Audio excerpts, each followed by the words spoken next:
कौन देवता का के लिए उपास ये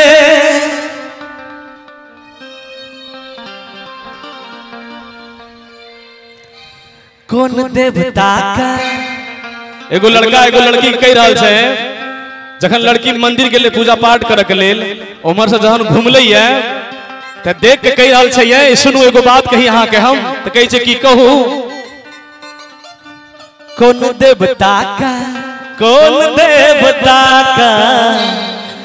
देवता का के लिए उपास ये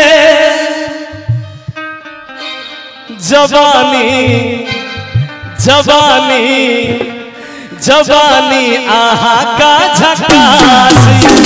जवानी आहा का झकास ये कौन देवता का के लिए उपास ये कौन देवता का के लिए उपास ये जवानी आहा का झकास ये जवानी आहा का झकास ये।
कौन देवता के लिए उपास ये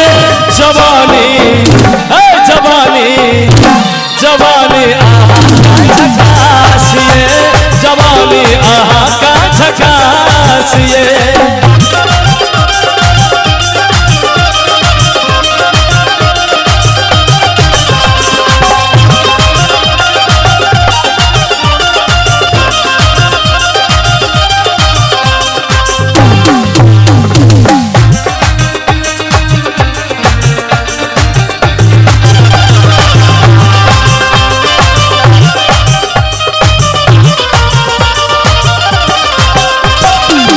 से हम देखलो सनम रहे अही के तलाश ये छुमा दिया पढ़ू न लब के कलाश ये जहिया से हम देखलो सनम रहे अही के तलाश ये छुमा दिया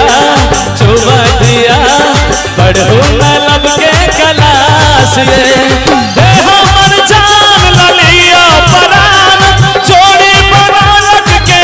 भगवान धड़कन के बुरा दिया आस ये कौन देवता के